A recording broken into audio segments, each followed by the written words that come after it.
आज हम दोस्तों बात करेंगे व्लादिमीर पुतिन के बारे में, क्योंकि पुतिन काफ़ी ज़्यादा फेमस है भारत में। तो उनके जीवन चरित्र के बारे में बात करेंगे। तो बात करने से पहले सबसे पहले मैं बता दूं, वो पर्सनली देखा जाए तो मुझे भी काफ़ी अधिक पसंद है। उनकी एक क्वालिटी मुझे खासकर बहुत पसंद है कि वो बहुत ही बड़े देशभक्त हैं। देशभक्त लीडर जिस कंट्री को मिल गए उसका बेड़ा पार हो जाता है दोस्तों। ऐसे लीडर बहुत कम देशों में पाए जाते हैं। जैसे कि आप देख सकते हो कि रूस में पुतिन जी हैं। वो कैसे भी हो सकता है कि वो अच्छे इंसान ना भी हों या कोई भी बात हो उनमें खराबी हो, लेकिन वो अपने देश के बारे में बहुत सोचते हैं, अपने देश को आगे ले जाना चाहते हैं। और जिस तरीके से यूएसएसआर टूटा था, तो वो भी उनको दुख है उस चीज़ का। वो चाहते हैं कि फिर दोबारा से यूएसएसआर बना रहे और जो पूरा यूएसएसआर है या रूस है वो ग्रो करे। खैर, सेम है, हमारे मोदी जी भी हैं। वो भी चाहते हैं कि भारत तरक्की करे, एक तरह से सुपर पावर बने और हम किसी पर डिपेंड ना बने, आत्मनिर्भर बने। सेम है, ऐसे ही कुछ और भी कंट्री होते हैं। मैं कई बार नाम लेता हूँ कि दुबई के शेख है या यूएई के शेख है, उनके बारे में। तो वो भी इस चीज़ में बहुत ही परफेक्ट बैठते हैं। सबसे पहले बात करते हैं कि पुतिन धर्म के बारे में क्या सोचते हैं, उनका भगवान में विश्वास है या नहीं है, इनके पॉलिटिकल करियर के बारे में और जीवन के बारे में थोड़ा सा बाद में पढ़ेंगे। तो यहाँ पर जो व्लादिमीर पुतिन का जो पालन पोषण है वो धर्मनिष्ठ ईसाई माने किया था। इसी कारण व्लादिमीर पुतिन हमेशा अपने गले में क्रॉस की माला पहने रहते हैं, या क्रॉस का लॉकेट वगैरह बोल सकते हैं, वो पहने रहते हैं। रूस आधिकारिक तौर पर धर्म निरपेक्ष देश है। इसके बावजूद राष्ट्रपति पुतिन अधिकांश रूसियों की तरह खुद को ऑर्थोडॉक्स चर्च के अनुयायी के तौर पर मानते हैं। इसमें कोई भी गलत बात नहीं है। पश्चिमी देशों के धार्मिक आदर्शों की तुलना में रूसी ऑर्थोडॉक्स कई मायनों में अलग होते हैं। उन्होंने कहा है कि सदियों से रूसी ऑर्थोडॉक्स ने खुद को पश्चिमी कैथोलिक और प्रोटेस्टेंट वाद के विपरीत सच्चे विश्वास के संरक्षक के रूप में देखा है। उन्हें इसी विश्वास के कारण मॉस्को को कॉन्स्टेंटिनोपल और रोमन साम्राज्य के बाद तीसरा रोम कहा जाता है। उन्होंने यह भी बताया कि रूसी ऑर्थोडॉक्स शुरू से ही देशभक्त और राष्ट्रवादी विचारधारा के पोषक रहे हैं। रूस ने ऑर्थोडॉक्स चर्च के जरिए यूक्रेन में अपने प्रभाव का काफ़ी विस्तार किया है। रूस ने 3 साल पहले यूक्रेनी ऑर्थोडॉक्स चर्च को स्वायत्तता दी थी, जिसके बाद यूक्रेन के ऑर्थोडॉक्स चर्च का एक हिस्सा रूसी अधिकार को मान्यता देता है। यहाँ पर मैं एक चीज़ कहना चाहूँगा, ये बात तो है कि जो रूस के लोग हैं वो भी देशभक्त होते हैं। यहाँ पर मुझे पुतिन सर की एक बात और अच्छी लगी थी कि जब युद्ध होने वाला था या हो चुका था, तब काफ़ी सारे जो रशियन लोग हैं वो रशिया छोड़ के जा रहे थे। तो पुतिन सर ने कहा था कि जो जा रहे हैं उसे उन्हें रोको मत, उन्हें जाने दो। जो देश के विपरीत समय में देश के काम न आ सका, उसे रख के आप अपने देश में क्या करोगे। बात बिल्कुल सही थी। देखो, विपरीत परिस्थितियां आती रहती हैं, लेकिन उस समय अगर आप अपने देश के साथ नहीं हो तो बहुत दुख की बात है। वो भी जब जब पूरी वेस्टर्न पावर सब कोई मिल के आपको दबाना चाह रहा है, आप अकेले हो फिर भी, तो उस समय देश के साथ होना चाहिए था लोगों को। हालांकि मैं ये नहीं कह रहा कि मैं वॉर को सपोर्ट कर रहा हूँ। मैं ये कह रहा हूँ कि अगर आप वॉर के पक्ष में हो या ना हो, लेकिन देश छोड़ के भागने का कोई मतलब नहीं था। आप नहीं चाहते वॉर करना तो उसके लिए प्रयास करें अपने देश में रहकर। आप वॉर के लिए अपने आप को डिफेंड करना चाहते हैं या जो भी करना चाहते हैं वो देश में रह के काम करें। खैर, ये दूसरा पहलू है, दूसरी बात है एक तरह से। यहाँ पर हम बात करते हैं क्या व्लादिमीर पुतिन भगवान में विश्वास करते हैं। तो 2007 में जब टाइम मैगजीन ने एक इंटरव्यू के दौरान राष्ट्रपति पुतिन से उनकी व्यक्तिगत धार्मिक मान्यताओं के बारे में पूछा, तो उन्होंने स्पष्ट रूप से कोई जवाब नहीं दिया था। उनसे यह भी पूछा गया था कि धर्म को कैसी राजनीति और सार्वजनिक क्षेत्र को प्रभावित करना चाहिए, कैसे कैसे करना चाहिए। इसके जवाब में पुतिन ने बेहद सीधी और नपीतुली प्रक्रिया दी थी। उन्होंने कहा था कि सबसे पहले और सबसे महत्वपूर्ण हमें कॉमन सेंस से शासित होना चाहिए, लेकिन कॉमन सेंस पहले नैतिक सिद्धांतों पर आधारित होना चाहिए। और आज नैतिकता को धार्मिक मूल्यों से अलग करना संभव नहीं है।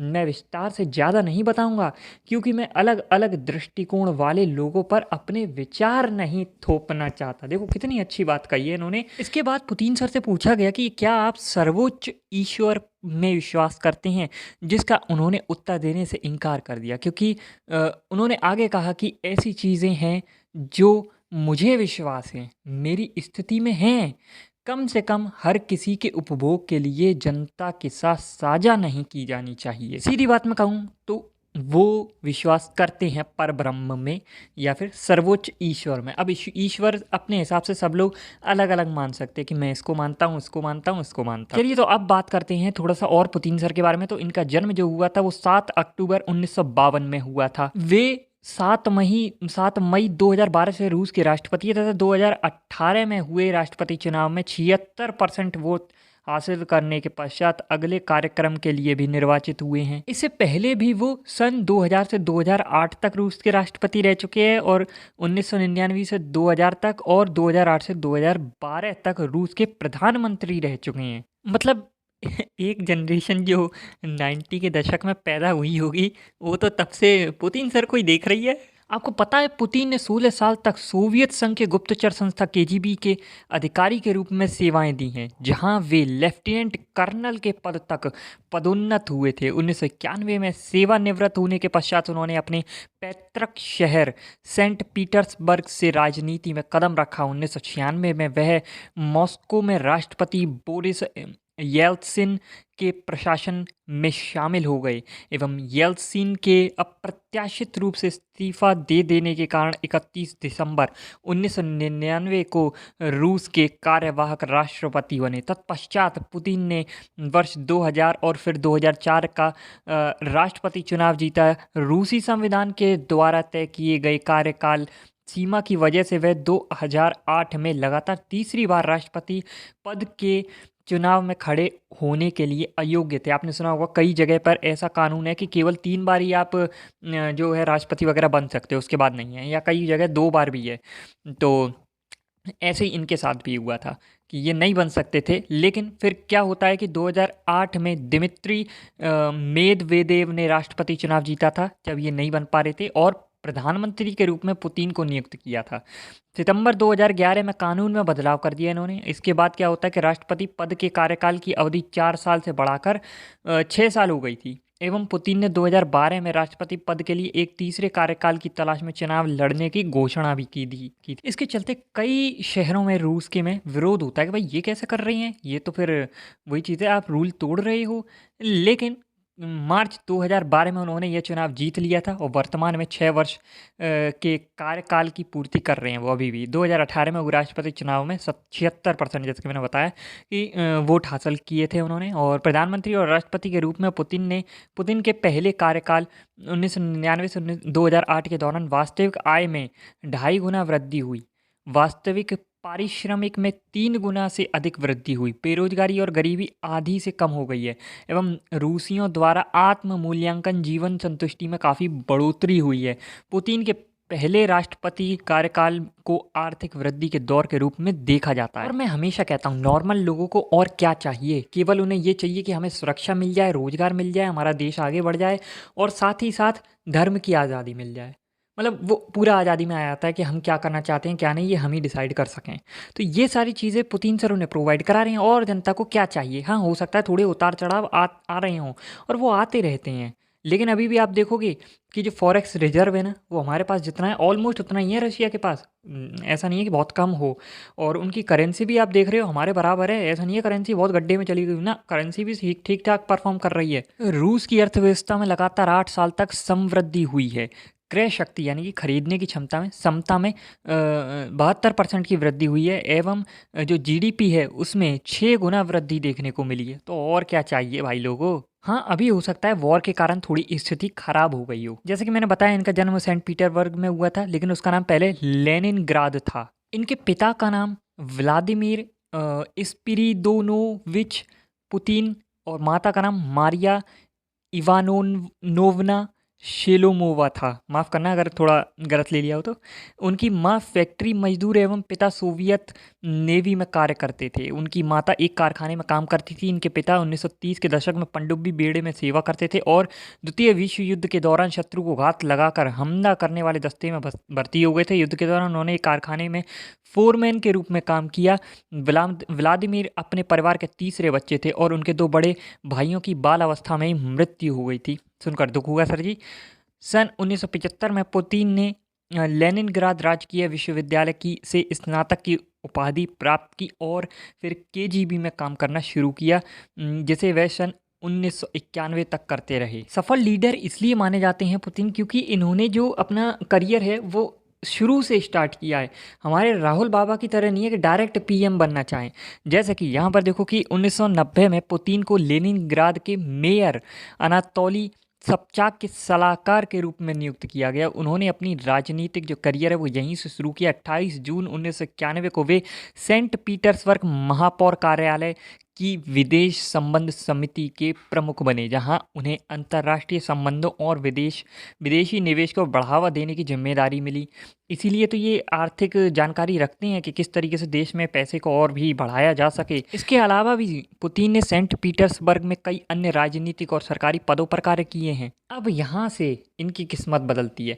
उसके बाद क्या होता है कि 1996 में मेयर अनातोली सबचाक के चुनाव हारने के बाद उन्हें मॉस्को बुला लिया गया, जहाँ वे राष्ट्रपति बोरिस येल्त्सिन के प्रशासन कार्यालय में काम करने लगे। मार्च 1997 तक वे इस पद पर बने रहे। 26 मार्च 1997 को राष्ट्रपति बोरिस ने पुतिन को राष्ट्रपति प्रशासन का उप प्रमुख नियुक्त किया, उप प्रमुख बन गए, जहां वे मई 1998 तक रहे। इसके साथ ही 1998 जून तक वे राष्ट्रपति संपत्ति प्रबंधन विभाग के मुख्य नियंत्रक निदेशालय के प्रमुख थे। अगर सब बताऊंगा दोस्तों तो बहुत डिटेल से वीडियो बहुत बड़ी बन जाएगी। बेसिकली इन्होंने अपना करियर बहुत ही नीचे से शुरू किया और स्टेप बाय स्टेप नॉलेज लेते हुए, ज्ञान लेते हुए, अनुभव लेते हुए आगे बढ़ते गए थे। शुरुआत में उन्हें बोरिस के समर्थक के रूप में देखा जाता था एवं बोरिस के अन्य प्रधानमंत्रियों की तरह पुतिन ने अपने मंत्रियों का चयन खुद नहीं किया। उनका मंत्रिमंडल राष्ट्रपति प्रशासन द्वारा निर्धारित किया गया था। इसी बीच रूस में चेचन्या के अलगाव के लिए लड़ाई चल रही थी। रूसी सैनिकों ने चेचन्या पर जल्द नियंत्रण कर लिया। पुतिन की कानूनी व्यवस्था के समर्थ छवि एवं चेचन्या में कड़े रुख के कारण उनकी लोकप्रियता काफ़ी बढ़ गई थी। 31 दिसंबर 1999 को राष्ट्रपति बोरिस ने समय से पहले ही अपने पद से इस्तीफा दिया एवं रूस के संविधान के अनुसार पुतिन को रूस के कार्यवाहक राष्ट्रपति बनना पड़ा। पुतिन ने राष्ट्रपति पद संभालने के लगभग तुरंत बाद उन तथाकथित बड़े व्यापारियों और अरबपतियों के विरुद्ध संघर्ष शुरू कर दिया, जो देश की राजनीति को प्रभावित करने की कोशिश कर रहे थे। पुतिन के शासनकाल में रूस को कई बड़ी आर्थिक सफलताएं हासिल हुई। उनके कार्यकाल के दौरान सकल घरेलू उत्पाद, जैसे जीडीपी कहते हैं, कि औसत वार्षिक विकास दर 6.5% थी। रूस पर जो विदेशी ऋण था उसमें कमी आई और विदेशी मुद्रा भंडार में वृद्धि हुई। लेकिन सब कुछ इतना आसानी से कहाँ होता है। इस अवधि के दौरान पुतिन की छवि बिगाड़ने वाली कुछ घटनाएं भी सामने आई। पनडुब्बी कुर्स्क के डूबने की घटना को संवेदनशील ढंग से न संभाल पाने के कारण उनकी आलोचना हुई। अगस्त 2000 को इस पनडुब्बी के डूबने से जब उसमें सवार 118 नाविक मारे गए थे तो पुतिन अपनी छुट्टी बीच में छोड़कर वापस नहीं आए थे। छुट्टी से वापस लौटने के कई दिनों बाद ही उन्होंने घटनास्थल का दौरा किया। 2002 में जब चेचन आतंकवादियों ने मॉस्को के एक संगीत थिएटर पर कब्जा कर लिया तो आतंकवादियों के विरुद्ध विशेष कार्रवाई करते समय 129 दर्शक मारे गए थे। बाद में क्रेमलिन जहां पर पुतिन सर रहते हैं वो जगह, तो वहां से कुछ जानकारियों को छुपाया गया था और फिर काफ़ी कुछ हुआ। लेकिन बाद में 83% जनता जो रूस की थी वो इस घटना को जो संभाला था उस तरीके से संतुष्ट थी। फिर दोबारा क्या होता है कि एक बार 2004 में आतंकवादियों ने बेसलान में स्थित एक स्कूल में अटैक कर दिया था और 1100 लोग जो है बंधक बना लिया था और काफ़ी लोग मारे गए थे। इस पर भी जो रूस में जो मीडिया है उसकी स्वतंत्रता पर बैन लगा दिया गया। लेकिन रूस में ही जो उदारवादी, आई थिंक लेफ्ट वाले होते हैं और जो पश्चिमी मीडिया खासकर, वो रोना धोना सबसे पहले स्टार्ट करती है। ओ देखो जुल्म हो गया और अब बोलने नहीं दिया जा रहा, पत्रकारिता पर बैन लगा दिया और ये कर दिया। मैं हमेशा कहता हूँ जब भी तुम्हारे फजीते में कोई दूसरा बोले समझ जाओ उसका कुछ फ़ायदा है, वो तुम्हारा नुकसान कराना चाहता है, तो सबसे पहले 4 लाते हैं बाहर वाले में लगाओ। तू क्यों बोल रहा है हमारे मामले में। थोड़ा सा पर्सनल डिटेल्स के बारे में जानते हैं। तो यहाँ पर 28 जुलाई 1983 को पुतिन ने जो है ल्यूडमिला से शादी की थी और 1985 से 1990 के बीच वे एक साथ जर्मनी में रहे थे। आगे जो है वो है कि जर्मन संघीय खुफिया सेवा के अभिलेखागारों के मुताबिक इस बीच एक जर्मन जासूस पुतीना से दोस्ती कर ली। पुतीना ने पुतिन के ऊपर उन्हें पीटने और प्रेम संबंधों में रखने का आरोप लगाया था। इसके बाद से पुतीना को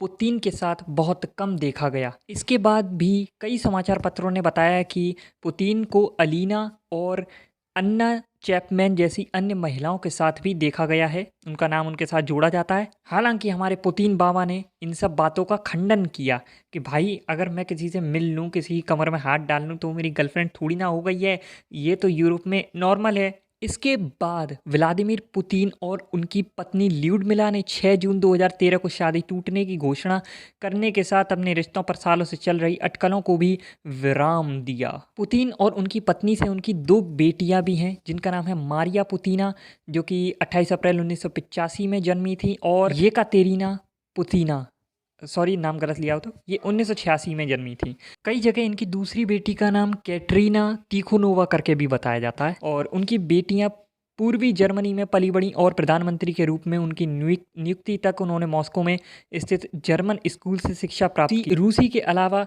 पुतिन जर्मन बोलते हैं, उनका परिवार भी घर में जर्मन में बातचीत करता है। राष्ट्रपति बनने के बाद माना जाता है कि उन्होंने अंग्रेजी भी सीख ली है। सरगेई इवानोव के क्रेमलिन चीफ ने उजागर किया कि पुतिन कभी कभी स्वीडिश भी बोलते हैं। भाई पुतिन जासूस रह चुके हैं, उनके बारे में अधिक आपको नहीं पता चल सकता। भारत को लेकर भी पुतिन सर ने बहुत अच्छी अच्छी बातें कही है। रिसेंटली उन्होंने कहा था कि भविष्य भारत का है, और काफ़ी समर्थन करते हैं वो। जैसे कि यूके ने भी हम पर अटैक किया था, तब हमारे बहुत सारे लोगों को मार दिया गया था, तब भी पुतिन ने अभी बीच में बताया था कि भारत पर यूके ने बहुत अत्याचार किए थे, उनके बहुत सारे लोगों को मारा था, बाकायदा डाटा भी बताया था उन्होंने। और वैसे मैंने इस पर वीडियो बनाई रखी है कि देखो रशिया ने हमारी कितनी मदद की है टेक्नोलॉजी से, हर तरीके से, तो वो जाकर देख लेना। फिलहाल दोस्तों इस वीडियो में बस इतना ही था। आपको कैसी लगी वीडियो कमेंट करके ज़रूर बताना। फिर मिलेंगे, तब तक के लिए गुड बाय।